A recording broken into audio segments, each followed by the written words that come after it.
Hey, so Lamont Butler's back. Yeah. Yeah. Do you guys think that Lamont is short for Lamountain? Ooh. Why? Another The one. Catechin, fellas, Kentucky beat the Gamecocks so bad today they might go blind. Final score 80-57. Fellas, how we feeling?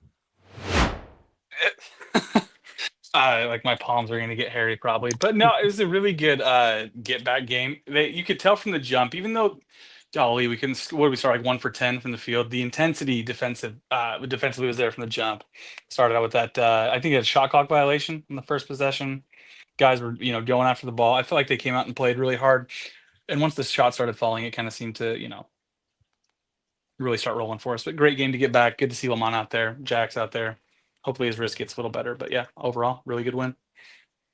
Yeah, absolutely. Yeah, South Carolina is a pretty good ball team. Like, they're gonna have a bad record, especially through the SEC, but they definitely have talent and not a bad ball team, and we handled them easily. We're healthier than we were, but still not totally healthy. But I think we're to a point where the coaching can kind of work, and defensively, it showed out today. I mean, I think that this was probably our best defensive performance of the season. I know Brown scored less, but obviously, I think South Carolina's better than Brown. It's So Brown. Yeah. yeah, I was really happy to see all of the contributions. It wasn't even like other than Brandon Garrison having a immaculate game, but Really getting good. the defensive performances all down the roster, it was clutch. Yep, nice to see good defense that paid off. I mean, I feel like a couple of times, maybe not a full game effort like this, but we've had stretches where we've played pretty well, and even despite that, other teams have scored. I know we complained about that last game, but to hold the team to 19 first half points is great. Even bottom dweller in the SEC, I think before this game per Ken Palm, they'd be like top half of the ACC. So yeah, we can say they're bad, but you need the context there. They're bad in the SEC. Like Caleb said, good to see good defensive performance and nice to win a conference game by 20. Yeah, it was kind of a boring one, and I think that's what we needed after these Mm-hmm. past couple to be able to come out there and have the game where I didn't really ever think that it was in doubt, but certainly midway through the second half, we're just beating the brakes off them, and it was nice to finally have one of those go our way, and boy did we need it. And yeah, like you guys said, happy to get Lamont back. Lamont didn't even really look hurt or play hurt. Looked like he looked good. Looked 100%. I'm sure he's not, but overall, great team performance. And it's good to see that Amari is still playing some of his best ball. Yeah. Yeah, no, he played out of his mind. I think to what you said, one additionally with Butler and Carr and those guys, the best thing about it is I don't think they re-aggravated or got like a setback like Pope keeps talking about. He's worried about having, setting him back to square one. It seems like we got them really good minutes, got them out of the game, got them, into like basically got maximized the moment where they got all the game time decisions played. Played well, no setbacks. Beat a team that in common. I mean, they did go and beat Clemson. I know that you compare games at different times, but that's a capable team that you beat. And to beat them by they played Auburn really close. They played a bunch. I think they showed on the TV broadcast that they played a bunch of teams close recently in the SEC. So like you guys said, even though they're in last place, it's still a team that would be in the top half of most other Power Five conferences more than likely. It's just they're happen to be in this one. Yeah, I mean they came into SEC play with 3 losses, and that was the most out of any SEC team. But also, it's like that's not a bad resume. Um, Talent wise, I mean they got some dudes. I think some young dudes, but some dudes for sure. They're really physical. South Carolina, Yeah. they especially with Lamont Paris, they're typically a very good defensive team. I know last year they were very good. I'm not sure what the metrics are this year, but just knowing how Lamont Paris gets his teams ready to play, they'll hold you, lower than what you want. And I guess they kind of did that to us. I mean, we only scored 80, but uh, I'm happy with it. And that's it's certainly not a bad team. It's just bad by this year's freakishly good SEC standards. Yeah, Lamont being back, I think. So AD, but I mean, you can, no matter what, even if you're a bad team, you can force a little bit of the pace. No matter like whether that be just holding the ball and like taking long possessions or whatever, and or just playing super duper close. And they did that. They did it well. It's just like Lamont Butler is ridiculous at punishing that. So the offense didn't ever get that like go so long without ever finding a rhythm. And I think that's why Lamont ends up being the most important player on the court. But Amari Williams has been playing out of his mind the entire SEC slate, and then today it's just seeing him finish a lot of these where he wasn't quite committing to the take to the basket before conference play, and then also his ball handling just feels like it took another leap at some point. Oh yeah, absolutely. So yeah, it's been fun. It's been a fun game and fun day today after a pretty brutal week and a half since we beat Tennessee. The sky was falling for 10 days. I mean, if the One sky was thing- falling for you, I don't know. I don't know if Yeah, I know. I agree with that, but it seemed like that for a lot of people. Sure, you go ahead, Ben. Sorry. One thing I think that having Lamont back brings is some pace. Because we can have Amari bringing the ball up, and he's capable of that, and really, really good as a 5-man doing that. Or we can have Owe bring the ball up, or Brea, or whatever. But Lamont and Kerr too. It's just a consequence of not having a point guard.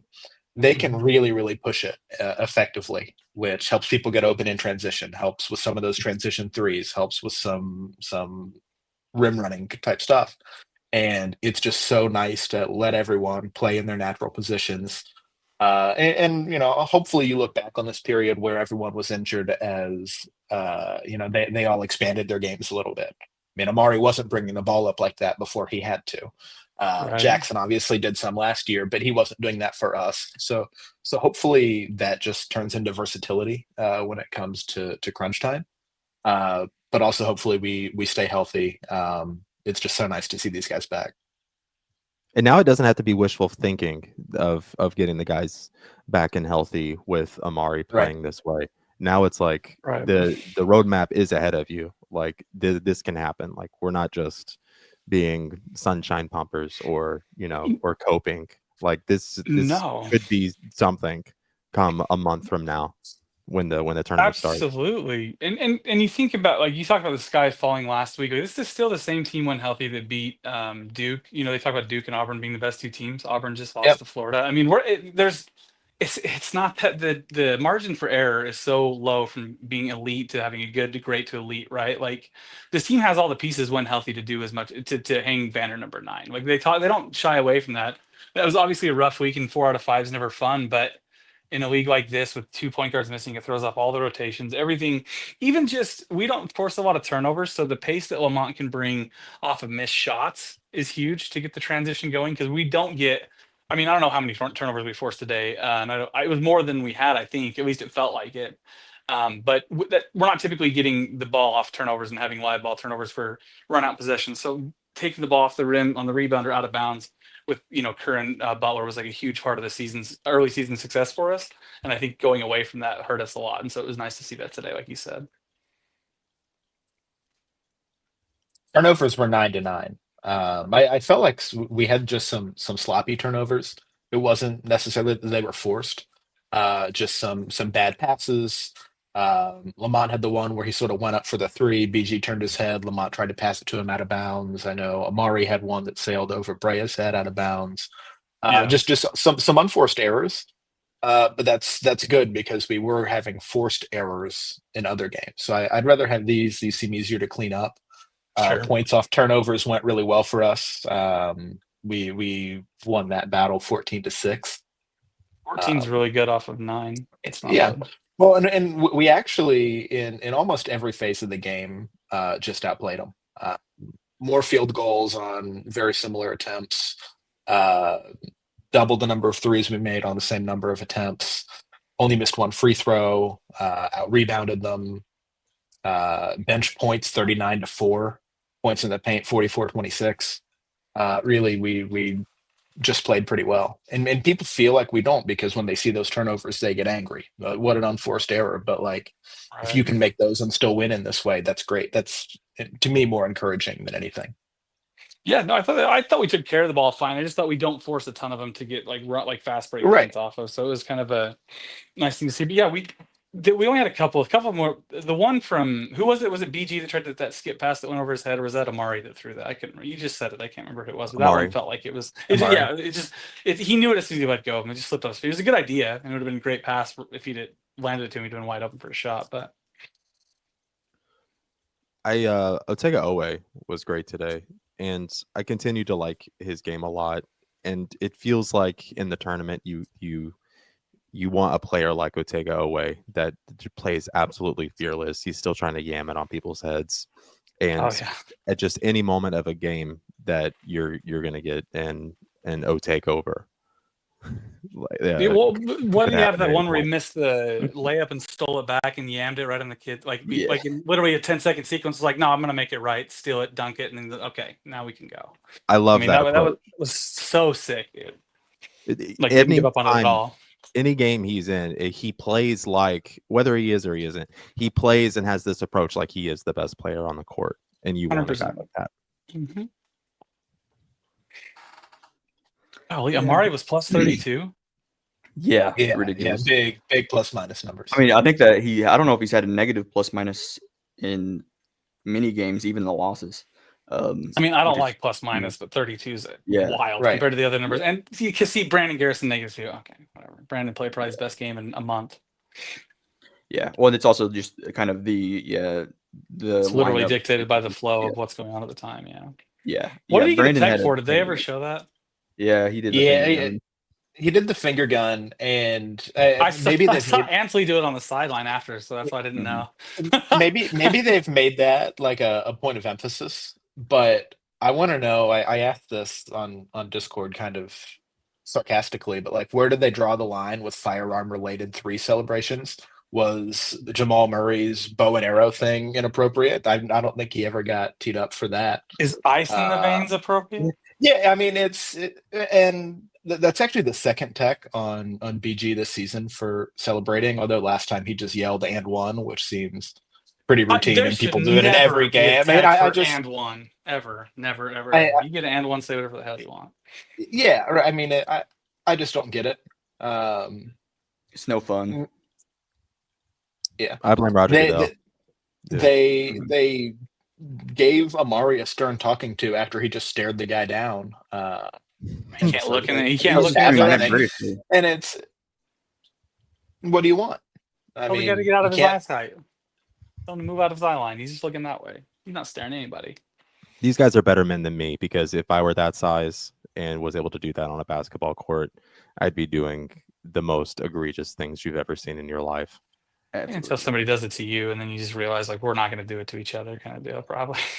Because I'd love to talk a lot of shit, but I think that the point of the regular season is to build a system that can persevere through March, right? And it's like, basketball is a high variance sport, and there's a lot of ways to like come into face to face with adversity, whether that be injuries or it be just like bad shooting nights or whatever.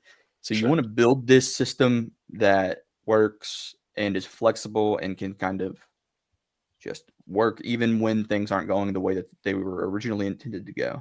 And I think that the main thing that we were missing for that was very obvious with Lamont being out, is defensive consistency.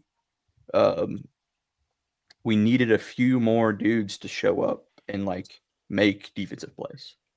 And today you had Trent Noah, you had BG, and Kobe Brea was ridiculous on the defensive side. That's why he led in minutes tonight.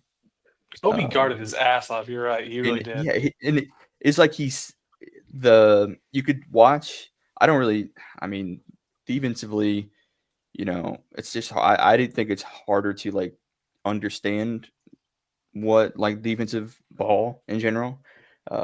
But you can see you would see him see a cutter and know that's where the ball's going to go and just interrupt that play.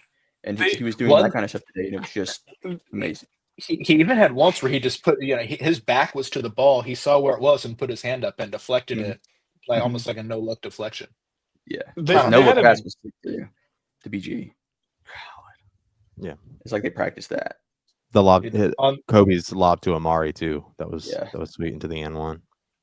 I know I briefly hit on bench points and our huge margin there, but sometimes that happens because the other team doesn't play their bench a ton. South Carolina's bench had 0 points in 9 minutes, 0 in 23, 0 in 6, 4 in 18, and 0 in 6. So they played these guys, and we just didn't let them score. Which is, I mean, they all had field goal attempts. That's great.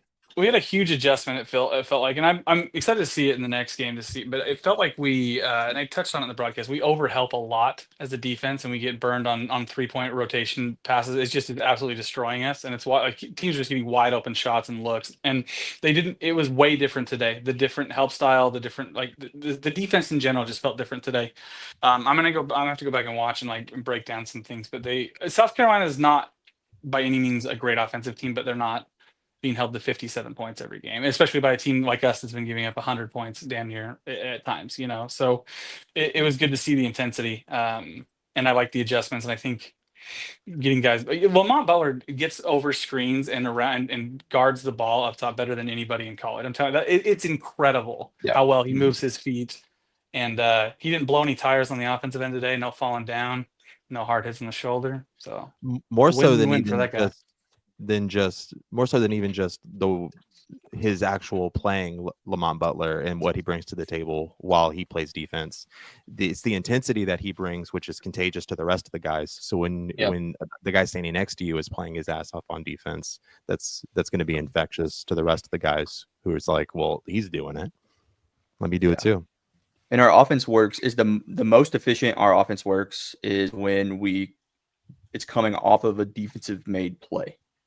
And when you had him and he was making most of the defensive plays, like we got stops or they had a miss or whatever. But as far as like actually breaking down that offense and creating a transition, even if it's not like a fast break or whatever, that's when our offense works the best. And when you had not just him tonight, but you had other guys stepping up and creating those plays, the offense was humming.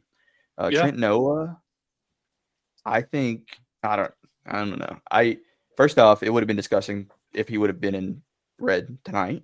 But also, I think like 2 years from now, a couple Eastern Kentucky growth spurts, and just more comfort in the system in general. Like he's gonna be a 3-and-D monster, but then also like rebounding, he's there already as far as picking up and tracking down loose balls. A really good knack for it. Really, really good. So excited to see that development. And a good point. He's a really instinctive rebounder for sure. I noticed that. Absolutely. He's got a good build. He's got good size. Yeah. Like he's going to be someone. He's going to look definitely very different next year. I bet you a year in the weight program, a little baby fat. He's going to look like a grown man next year. He's playing. Man, I was excited to see it too. And he shot with no hesitation, which was my other favorite thing about him tonight. Is he just didn't look scared when he played. And not that he has by any means. I'm just saying tonight also he didn't. He when he came in the first half, he had just a great sequence of in about 6 minutes. He had 4 boards and assist. But it was all almost back to back. It was just he came in with such energy, and he's been pretty good at that all season. I mean, maybe it's because he knows he's the 10th, 11th, 12th guy, and really wants to work for it when he's out there. Obviously, I think he's grateful to be here, but he hustles, and it shows. And sometimes that's frustrating for people to have him in, especially when we were dealing with an injured roster and he was playing more minutes maybe than we wanted him to. But man, to see him come in and just work like that and get those boards and set people up for success is great.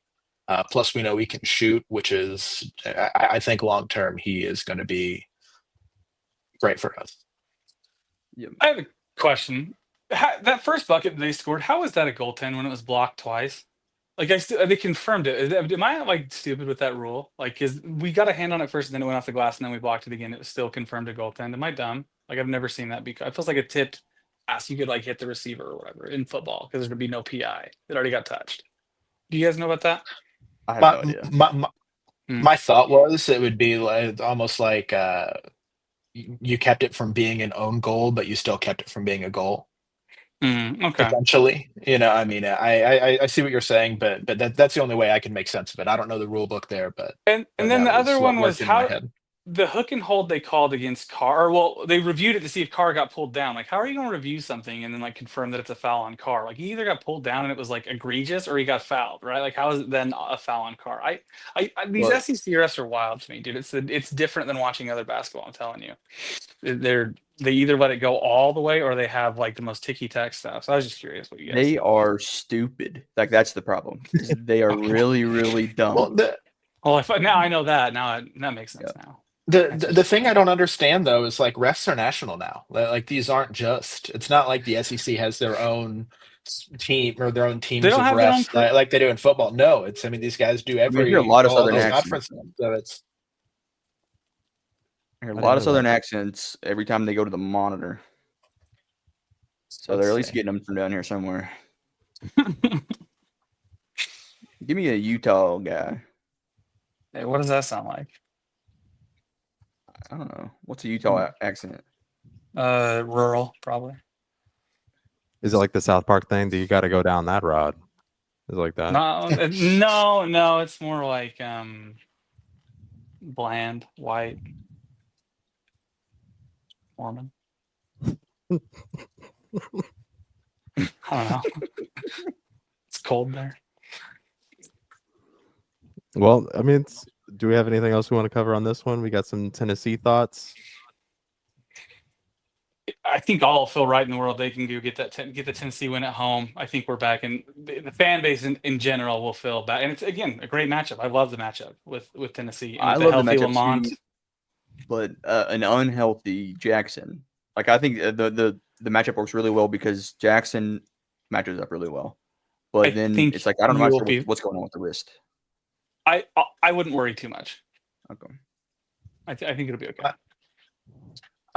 One thing that I don't love is that I doubt Zakai Ziegler shoots 11 threes again. That was really helpful for us, especially making just one of them. But it would be so funny It would. if he did. It would. It would be a great way to win that one. I just think He's the one that took the picture with Kobe after the game, right? Right. Yeah. No, that's cool. I just thought it was a cool moment after the game. Just kind of putting it aside. I just think it's unlikely that happens that way again. I still think we match up well. And I certainly don't think in any way that having Lamont back is going to hurt us. No. I don't know. It'll be interesting to see us play them again because I don't think we've played a team twice yet, have we? Mm-mm. No, I don't think so. Nope. And Rick Barnes, he's a decent coach, right? So it's like I don't think he's going to let Z shoot, cosplay as Kobe Bryant for the night. But pretty cool moment to meet your hero, though. Yeah, exactly. But I don't know. I still think I don't think it'll go down the same way. Oh, sorry. Go ahead. Right. Yeah. Exactly. I think it will win it in a different way.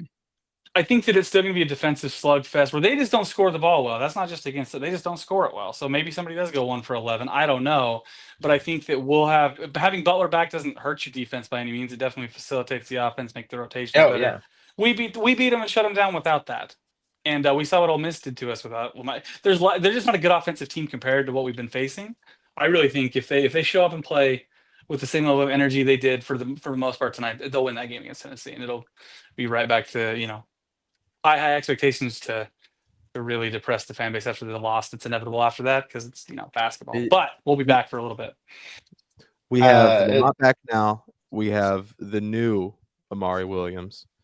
My only worry is that it is Rupp Arena, and it is kind of a shooter's gym, and I do worry that the game will go as Chaz Lanier goes, and if Chaz gets hot, then this could be a close game. I'll buy you dinner if Chaz Lanier is the reason they lose at Tennessee. I promise that's not going to happen. I don't think So- it. Well, that sounds lovely. Yeah, it does. It I'll buy you is, dinner either way. I'll buy you all dinner. We should have a threesome, actually. We should. What? Okay, just like Ben's chopped liver, or he's the guy that's filming. Yeah. Wow. He's got the cuck chair. Geez. All right. Let's be subtle. So I'm thinking White that Princess. one thing that's going to be weird, though, and Tennessee had to prepare for a completely different team. And then, like, Ziegler had to play a completely different game than he's going to have Lamont Butler on him, which is just odd compared to, what he experienced last time. It's not like playing the team twice, right? Because it's going to be a lot different for them. And I like our odds better in this one than I did that one. Yeah, absolutely. But that's a good point, though. It is like two very different. That almost plays into our advantage, honestly. Like the way Lamont, he's an absolute game changer. The way he like shrinks the floor on defense, the way he moves and can get around the perimeter. It's palpable when he's out there, like how much more freely guys move because they know they can count on him to get back to his help and his spots. He's so good around screens. Like, I mean, I love watching him play defense. It's one of my favorite things. Tennessee did just have their best offensive game of the season since Syracuse in the beginning of December, and Syracuse isn't good. But they scored 85. I still think that Good to get the aberration out. as long as our offense is functioning the way they can, and by that I mean like they did for everything but the first 5 minutes today. I think it'll be tough for Tennessee to keep up unless Lanier is just hitting everything, which is possible. But sort of like when we did our preview, seems like a month ago now of Tennessee last time. I just think that the matchup is good because we are capable of scoring so much, and that's just not their strong suit. Obviously, their defense is good. I think they're number one defensive efficiency now on KenPom, but I think if our offense executes, they'll struggle to score as much as we do. I Yeah, also, for sure. when I made that prediction, I did forget that we have the Chaz Lanier stopper and Colin Chandler. That is The true. White Claw's going to be ready, baby. White Claw will be ready.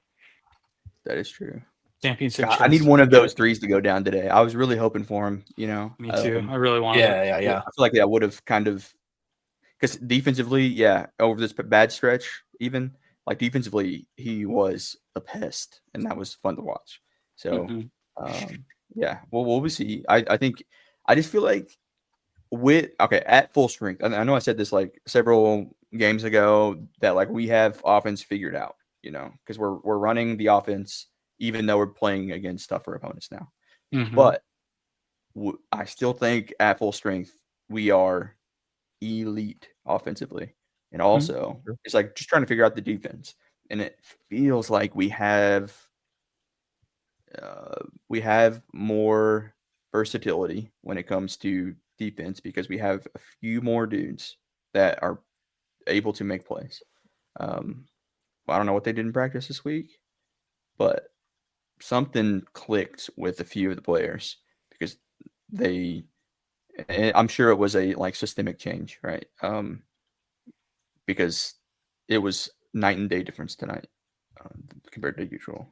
I think a little bit was what they were like the scheme, but then being able to be able to play hard in this scheme was a thing. I think they talked about trusting the numbers and stuff like that, and I think they were kind of gambling on chasing certain guys or running help side defense certain ways, and they were banking on people missing shots more than they were, and it became quite the trend where people were hitting at a historic rate. It felt like at times. Ole Miss perhaps comes to mind, and so I think that's that type of change. And when you can play, and again, you have all your guys in there, and I wish we'd stop trying to go for the big block and we just keep our hands, because Carr had one of the best contests I've ever seen at the rim, and then he brought his hands down and they called the foul, even though it was a pretty clean block still.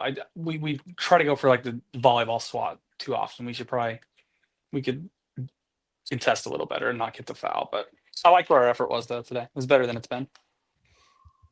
Focused effort. We always play hard, but it was like intentional effort, I think, is the difference.